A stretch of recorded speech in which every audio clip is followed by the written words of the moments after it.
sebentar lagi masuk akhir pekan ya. Saya Kak Ros tetap memeriahkan hari Anda walaupun ini sudah memasuki akhir bulan ya. Akhir bulan yang deg-degan. Di acara Ruby No Secret. Ada Mas Vicky yang menemani kita hari ini dengan baju oren-oren. Ada beberapa bintang tamu dengan berita-berita update juga yang akan kita wawancara. Termasuk juga untuk dimintai klarifikasi versi mereka, sudut pandang mereka itu seperti apa sih gitu ya. Tapi seperti biasanya kita ke pojokan dulu. Apa sih yang menjadi sorotan publik ya, dan menuai banyak sekali komentar baik pro dan kontra, baik itu datang dari dunia nyata maupun dari dunia maya. Oke. Ya masih, aduh ini nggak selesai ya, ini Alia dan Thorik ini ya. Yang lagi rame adalah karena netizen itu memantau mereka itu menggunakan kalung kapelan ya. Ada videonya dan ada screenshotnya. Coba kita lihat videonya berikut ini. Bersamamu tenang hatiku, dalam pelukanmu tetap denganku, hingga kau menua, hingga Abis ini bisa dicek ya kali ya di toko-toko online ya, kalung kapelan Thorik Alia. Gitu nggak sih? Ada stock-sheetnya, coba kita lihat apa fotonya. Oh ini ya, kalau dari jauh gini sih dengan resolusi yang agak pecah-pecah gini sih kelihatannya mirip ya, tapi ya nggak tahu deh. Komentar netizen coba kita baca, bunyinya adalah set. Kayak anak SMP, aku pakai kalung kembaran sama kucingku malah. Kenapa di ini kan nggak jelas ini ya. Yang berikutnya, bukan keciduk tapi ini mas pil tipis-tipis katanya. Yang lanjut, waktunya para netizen panas. Berikutnya komentarnya, netizen sibuk ngurusin jodoh orang sampai lupa cari jodoh sendiri. Ini lucu sih ini. Ya mumpung belum dapat jodoh sendiri ya, baiklah kita ngurusin jodohnya orang lah ya gitu ya, biar rame aja gitu. Oke, langsung kita menuju ke bintang tamu kita yang pertama. Ini ada 3 orang kemarin yang sempat dipanggil sebagai saksi gitu ya, untuk kasus kemarin penggerebekan sebuah produksi film-film dewasa begitu ya. Tapi tiga-tiganya ini sama-sama mengaku bahwa ada yang mengaku bahwa apa sih, dibohongi begitu ya. Banyak juga yang merasa dirugikan karena kok apa yang diomongin di awal itu tidak sesuai dengan apa yang kemudian dihasilkan dari hasil produksiannya. Betulkah seperti itu gitu ya? Kita lihat dulu profil mereka berikut ini. Bersama dengan 3 bintang tamu kita gitu ya hari ini. Ya ini sama seperti ketika mereka hadir di ketika menjadi saksi gitu, dimintai keterangannya. Ada ini nyebutnya nama asli akhirnya atau gimana sih ini? Ya udahlah ya gitu ya. Kita udah pernah ketemu ya Mang Ujang ya. Ada Mang Ujang, kemudian juga ada siapa namanya, Fatra ya, Fatra dan Firly ya, Fatra dan Firly. Oke, ini ada artikelnya punya sejumlah pemeran ini mengaku dijebak begitu ya. Ini Mang Ujang nih sebenarnya. Ini aku agak kaget nih Mang Ujang ya. Mang Ujang sendiri mungkin kaget, teman-temannya Mang Ujang mungkin juga kaget karena Mang Ujang ini adalah orang yang sudah lama sekali ada di dunia seni peran begitu ya.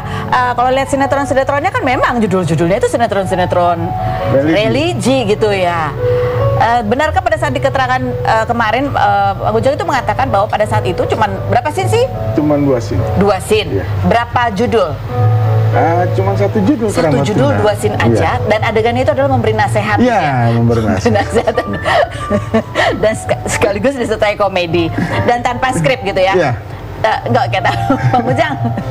Ini bertanya, pada saat datang ke lokasi syuting gitu, emang nggak lihat ada yang aneh? Gini, jadi ceritanya itu dihubungin, Bang Ujang mau syuting nggak? Syuting apaan? Layar lebar. Layar lebar ngomongnya, oke. Begitu. Tayang di bioskop dong ya berarti ya. Oke. Begitu. Jadi apaan perannya? Pokoknya Bang Ujang jadi yang religinya aja, sama yang nasehatin aja. Ngomong itu yang religinya sama yang nasehatin aja, ngurusin gitu ya. Oke, terus gue bilang skenarionya mana? Nggak ada skenarionya. Main cuma 2 scene, dibayar 500.000. Padahal biasanya dibayar berapa tuh kalau buat film? Wah, itu di bawah banget dari harga. Iya, karena pada tahun 2002 kan itu COVID, 2022 itu. Jadi apa aja diterima lah ya. Ya, dia cuma kalau kita jadi perempuan mungkin udah jadi pelacur. Oh, astagfirullah. Hati-hati, coba-coba ya di TV sih. Oke, lanjut. Terus habis gitu, pada saat main itu, tapi kalau lihat lokasinya sekitarnya gitu, kalau kita syuting di set pada saat malam kita syuting tuh di warung kopi karena kita menjaga kopi. Oh, itu memang setnya ya. Emang itu setnya, kita berdua ngobrol tuh sama Siska. Jadilah manusia yang bermanfaat, jangan jangan kayak seperti yang bla bla betul-betul bla. nasihat. Tapi itu nggak pakai skrip juga ya? Nggak pakai skrip, emang Ngarang sendiri berarti? Karena nyari pemain yang improvisasi gitu kan susah. Oh iya karena. Oke, kelar syuting bayar 500.000, udah pulang ke rumah tahun 2002. Jadi Mak Ujang itu, tapi tahu ya mainnya sama Siskai Iya. gitu kan. Dan Mak Ujang tuh nggak pernah lihat hasilnya. Nggak pernah ngelihat hasilnya, tahu-tahu namanya ada di TV apa itu, TV News apa lagi. Oh, di sekarang 12 itu dulu, 12. Wah, kaget dong. jantung gua turun ke perut, betul kan? Nggak pernah berurusan sama polisi, sekarang berurusan sama polisi. Ya, ini kan biasa main di sinetron-sinetron religi ya. Iya. Teman-teman yang lain ngomong apa kabar itu komentar. Waduh, Bang Ujang gila lu, biar tua tuh udah tua lu main film gitu kayak gitu.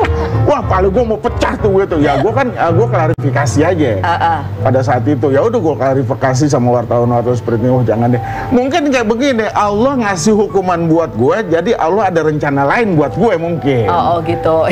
Jadi kan semuanya apa yang dikasih sama Allah itu baik cobaan, itu baik apa, semuanya kita terima deh. Akhirnya gue udah masuk ke sini juga nih udah 2 kali. Ketika ramai diberitain ada job-job yang akhirnya batal nggak sih Bang Ujang? Nggak ada kebenaran, kita lagi pementasan di tim. Oh. Judulnya Pengki Naik ke Bulan. 21, 22, 23. Gitu. Tapi tetap jalan ya? Tetap jalan. Jangan diganti ya? Enggak. Gue jadi kayak terdakwa dudak-dudak wartawan terus. Biasanya gue nggak pernah dudak-dudak wartawan. Kayak aku gitu ada Mak Ujang, kayak aku pernah, ini kayaknya wajahnya familiar. Gitu baca keterangan. Ya ternyata memang adegannya itu aja dan satu judul dan cuma 2 scene gitu ya. Itu seumpamanya pun kita baca skenarionya pada saat gue terima itu ya, film, gue nggak bakalan mau. Karena itu nggak ada skrip, mainnya improvisasi, cuman 2 scene, itu yang bisa gue. Jadi nggak ada skrip, nggak ada skenario, dijelasin cuman pokoknya adegannya kasih nasihat gitu. Nasihat buat, gitu ya. Buat itu film dewasa itu. Kenal nggak tapi sama sutradaranya yang udah ditahan itu? Oh kenal, pada saat syuting aja. Pada saat syuting aja, sebelum-sebelumnya nggak kenal? Nggak kenal. Yang hubungin Mak Ujang dia? Bukan, Mbak Eka ada satunya itu, yang udah ditangkap loh. Belum. Ya, dibocorin. Itu siapa? Itu orang yang biasa. Dia yang ngubungin talentnya tuh. Yang talentnya, tapi Mang Ujang maksudnya sering ketemu si orang itu yang. Iya, dia ngubungin, yang ngubungin. Enggak, sebelumnya diproduksi sinetron. Nggak pernah. Jadi itu benar-benar orang baru. Oke, baik. Dan di film itu juga ceweknya orang-orang baru semua kok. Aku nggak. Gurunya orang-orang baru semua ya. Mang Ujang sebagai orang lama nggak pernah tahu gitu ya. Iya, oke, ini kan sekarang Firly dan Fatra ini juga menarik ya. Firly dan Fatra, kalau ini kan beda, ini beda kasus. Ini juga beda ya. Fatra, kamu berapa judul main di produksi itu? Kalau untuk berapa judulnya sih harus kurang ingat sih, lebih dari 2 sih. Lebih dari 2 ya. Kalau kamu, Firly? Iya, lebih dari 2. Lebih dari 2 juga gitu ya. Firly, kan kamu sempat bilang bahwa bayarannya waktu itu cuma sekitar 1-2 jutaan dan itu pun tersendat. Dan kamu bilang bahwa itu adalah kayaknya bagian dari strategi supaya kamu mau lagi. Gimana caranya itu kamu bisa menduga itu sebagai strategi? Jadi setiap kali kita minta uang untuk syuting pelunasan, dia selalu bilang ntar dulu ya Fir, ntar dulu, dan akhirnya kita minta kasbon ke dia. Dikasih kasbon 1 juta. Nanti kalau kita mau minta lagi pelunasan kita, oke deh ya, besok syuting ya gitu. Jadi baru dilunasin di hari itu syuting, baru dikasih lagi uang, baru tapi kita syuting lagi. Jadi merentet. Jadi manjang terus gitu. Jadi banyak dong. Dia manipulatif lah orang. Jadi itu kan ada dari 120 produksi, kamu berapa persennya? Beberapa, nggak sampai semua. Itu beda-beda. Soalnya talent-talent beda-beda. Talent-talent beda-beda. Kalau kamu? Maksudnya gitu juga, nggak ngerasa gitu juga dibayarnya ini? Iya, ngerasa, iya gitu juga sih. Okay. Kamu kan sempat ada di statementnya juga bahwa kamu merasa dibohonginnya karena pihak sana mengaku bahwa ini produksinya legal gitu, ada badan hukumnya. Kenapa kamu sampai muncul pertanyaan seperti itu pada saat itu? Nah, itu kemarin kan waktu awalnya harusnya sama sekali saya nggak tahu kalau itu film dewasa gitu kan. Memang di konteks juga itu kemarin itu film web series. Web series ngomongnya, web series yang saya tahu kan ya karena saya memang di FTV juga, jadi makanya saya tahu itu ya kayak ya tayang-tayang di TV nasional gitu. Oh iya, di web series di OTV. Iya, gitu main. Ternyata beda lagi gitu. Apanya yang beda? Di lokasi itu memang dari siang sampai sore normal. Syuting normal, kita kantor apa segala macam gitu kan. Gitu abis Isya itu kan kita di ruko. Rolling door-nya ditutup. Nah, saya lagi ganti kostum. Ini kok agak berisik gitu syutingnya gitu, take-nya gitu kan. Ayo deh coba deh gitu ngeliat gitu kan. Ternyata ngeliat Adegannya film mengagetkan. apa gitu kan. Oke. Jadi bukan kamu tuh yang berperan? Bukan. Padahal kamu peran utama kan? Enggak, di situ supporting. Oh, kamu supporting? Iya, di situ ada teman satu lagi gitu kan. Akhirnya saya coba nanya, Kak, ini film apa ya gitu. Kok nggak ada konfirmasi ke saya gitu kan. Oh iya, ini film dewasa sih deh, nggak apa-apa, aman. Soalnya ini PH kita legal kok, katanya berbadan hukum, tenang aja katanya. Mataku dong. Makanya bingung juga. Oh, jadi beberapa ini kan saya ngeliat banyak hujatan juga. Iya. Nah, banyak hujatan juga sini. Saya juga pengen lurusin gitu kan. Kita ini bukan film yang begitu gitu. Kita hanya film dewasa gitu. Banyak orang yang belum tahu ya. Sebenarnya film apa sih yang kita mainkan dan kita bintangi gitu. Orang langsung menilainya kita, oh gini, lo gitu, lo gini gitu. Iya. Jadi makanya Mungkin bukan maksudnya gini. Memang ada kategorinya kan, film yang apa dan film dewasa dan film apa itu memang ada kategorinya berdasarkan batasan-batasan. Nah, itu makanya pihak polisian masih akan memanggil para ahli ini yang masih akan dikategorikan ke yang mana begitu ya. Cuman mungkin kalau dari kamu mengatakan bisa di film dewasa adalah itu berkaitan dengan adegan yang kamu terlibat secara langsung kan. Tapi adegan yang kamu nggak terlibat secara langsung kamu nggak tahu. Enggak, cuma gini harus sedikit. Kita pemeran cowok gitu, pemeran prianya tidak membuka apapun gitu, busana apa, kita masih pakai sepatu apa, hanya kita memainkan gerakan-gerakan saja seolah-olah seakan-akan gitu. Seolah-olah seakan-akan gitu. Kamu nggak, tapi kamu udah setuju gitu maksudnya bahwa akan ada adegan seperti itu, buat kamu no problem? Karena kan kemarin tuh gini Kak Ros, dari jam 11 siang sampai sore itu kan normal syutingnya, pulang kantor ini adegan biasa seharian ya. Iya, gitu udah kita mainkan beberapa scene. Itu saya nanya itu kan, tadi saya bilang tadi, oh gini, ternyata film dewasa. Mau nggak mau, ya udah dibilangnya legal, berbadan hukum, ya kita ngerasa aman gitu. Jadi konteksnya sih sebenarnya orang salah menilai, lu film kayak gitu gimana ceritanya? Kita nih orang awam, kita tidak tahu sama sekali yang mana di undang-undang perfilman itu seperti apa gitu kan, karena memang ini cerita kita juga nggak pakai skrip. Nggak pakai skrip juga. Kamu juga bahkan nggak tahu skenario nya kayak apa. Tapi garis besar ceritanya tahu? Nggak tahu dong. Karena kita nggak ada gunanya. Jadi mereka briefingnya gimana kamu pas mau? Tidak ada briefingan. Pas mau adegan, misalnya gimana? Kamu adegannya apa gitu? Adegannya gitu. Dia praktekin dulu. Oh, maksudnya gimana cara Iya, gitu? dia praktekin dulu, kita hanya ngeliatin dulu, oh gini. Kalau dialog? Itu sepintar kita untuk improv. Oh, improvisasi. Jadi misalnya adegannya nih lagi di ruang kantor, kondisinya gini, improvisasi lah gitu. Terus nanti kalau ada adegan yang tadi yang kau bilang seolah-olah seakan-akan itu dicontohin. Dicontohin dulu sama saudara I ya. Kamu saudara I yang nonton. Kamu nggak nanya, ini nantinya buat jadi cerita apa sih gitu nggak? Iya, memang kita tahu ya, karena kan film dewasa, konteksnya kan karena film dewasa. Jadi kamu tahu dewasa tapi nggak tahu sedewasa apa. Sedewasa apa? Kita kan masih remaja. Asal, kenapa aku ketawa ya? Nggak boleh ketawa. Oke, baiklah. Ya. Oke, ini kita lihat ini ada beberapa kompilasi juga pernyataan beberapa saksi yang kemarin dipanggil, dan mereka itu memang ya dengan berbagai ini ya dari sudut pandangnya masing-masing, dan memang tadi kalau katanya Fitra bahwa ada beberapa hujatan juga gitu ya. Ini perlu diluruskan. Coba kita lihat beberapa statement yang berikut ini. Oke, baiklah. Kita baca komentar berikutnya ya. Ini untuk pandangan orang-orang gitu ya. Karena mungkin orang yang berkomentar ini gitu ya, mereka kan hanya ya tadi mendengarkan bahwa ini film kategorinya seperti ini. Ini mungkin bukan pelanggan yang nonton web itu ya gitu ya. Lu nggak sekolah apa gimana? Sejak kapan gituan legal di Indo katanya. Yang berikut, mana ada produser film itu legal, Mas? Udah jelas itu melanggar hukum, yang pasti ilegal, gimana dah gitu. Yang berikutnya, sejak kapan film dewasa legal gitu ya? Oke. Yang berikutnya ada lagi. Oke, baik. Ya ini tadi ya, kalau menurut saya kalau ya ini kan gitu ya. Maksudnya memang ada beberapa produksi yang setahu aku ya yang kayak tadi yang dibilang web series gitu kan, yang memang kan agak beda gitu ya sama yang tampil di TV gitu kan. Batasan-batasan kan memang beda. Jadi mungkin aja gitu para pemain yang di sana juga agak bingung ini sebenarnya batasannya di mana gitu kan ya. Kurang lebih seperti itu ya. Apakah ini masih boleh atau ini udah kebablasan gitu. Karena kamu tidak beradegan di adegan yang tadi yang ditutup rolling door. Karena ada kita ngambil ini yang tulur sensornya gitu-gitu. Jadi itu juga. Tapi kamu pernah nonton nggak hasilnya?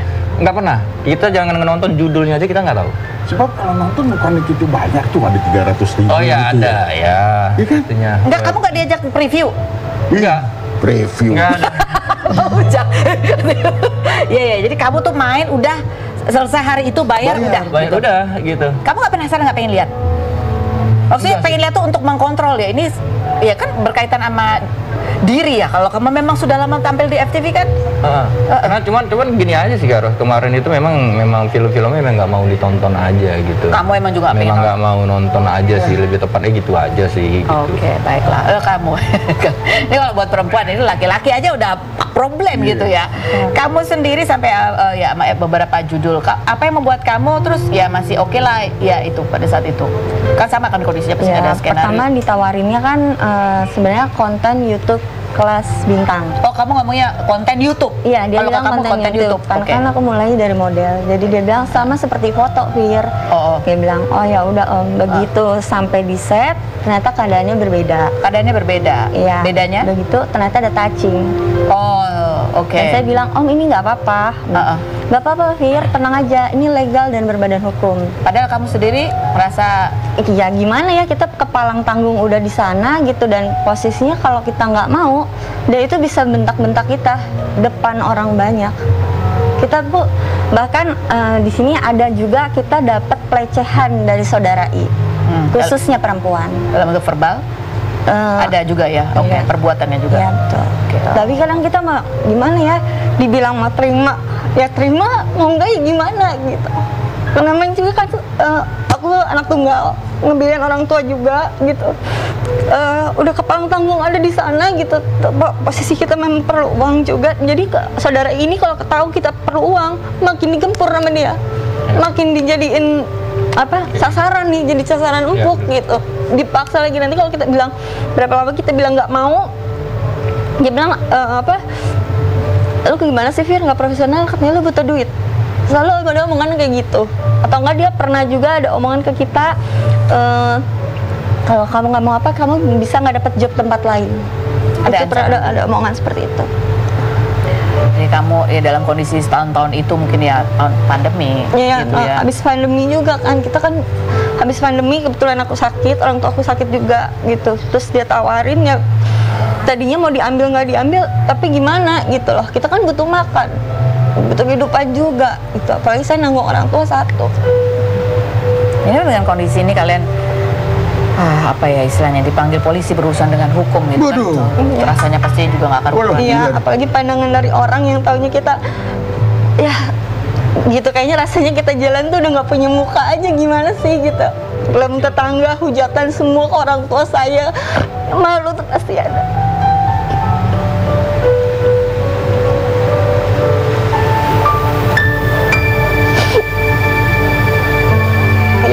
Nggak sangka aja sampai kayak gini gitu. Niatnya kita kerja cuman ya sekadar kerja, tatanya kan sebenarnya jatuhnya ke eksploitasi perempuan juga. Setelah ini terjadi gitu, buat kamu sendiri ke depannya apa yang akan kamu lebih hati-hati atau akan kamu ubah? Lebih hati-hati aja sih ngambil sesuatu, kayaknya mesti cari tahu dulu gitu loh, nggak sembarang ngambil job juga.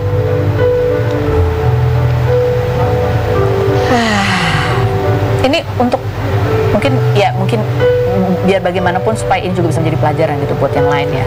Karena kan ya ini terkuak, tertangkap, tapi ya supaya yang lain tidak terjerumus hal-hal yang gini. Ada nasihatnya gitu, Mang Ujang?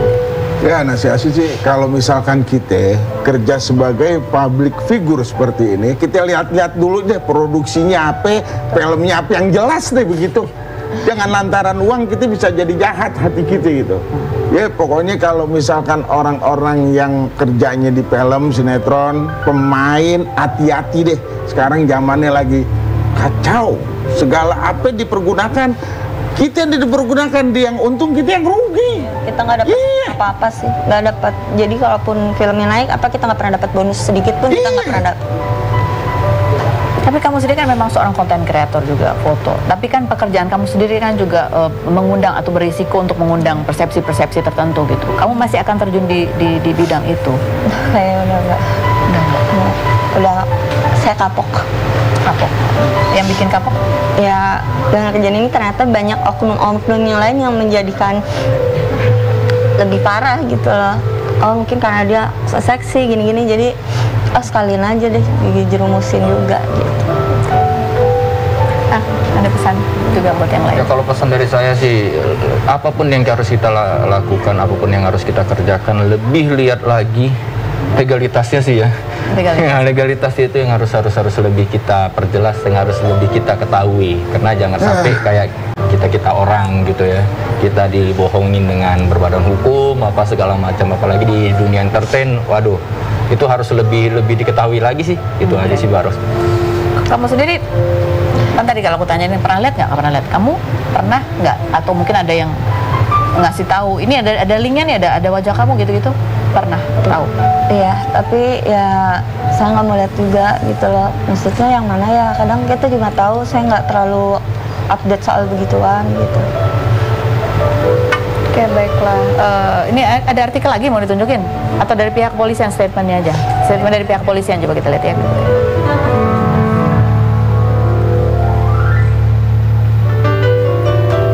Yang terakhir ya, ya pihak kepolisian. Iya, tayangannya nggak ada. Oke, kalau gitu kita lanjut ke bintang tamu kita selanjutnya, ya, siap? Oke. Setelah yang berikut ini masih ada beberapa bintang tamu dengan berita yang viral kemarin, yaitu seorang konten kreator juga gitu yang dikenal karena kontennya pada saat pandemi juga, dan kemudian dia juga punya bisnis restoran. Kemarin viral lagi karena ada beberapa food vlogger yang mereview dan Nyakopsa ini tidak berkenan gitu dengan reviewnya, sehingga dibalas juga dengan emosi gitu. Apa yang terjadi kita lihat dulu profil setelah berikut ini, jangan kemana-mana, tetap di Rumpi.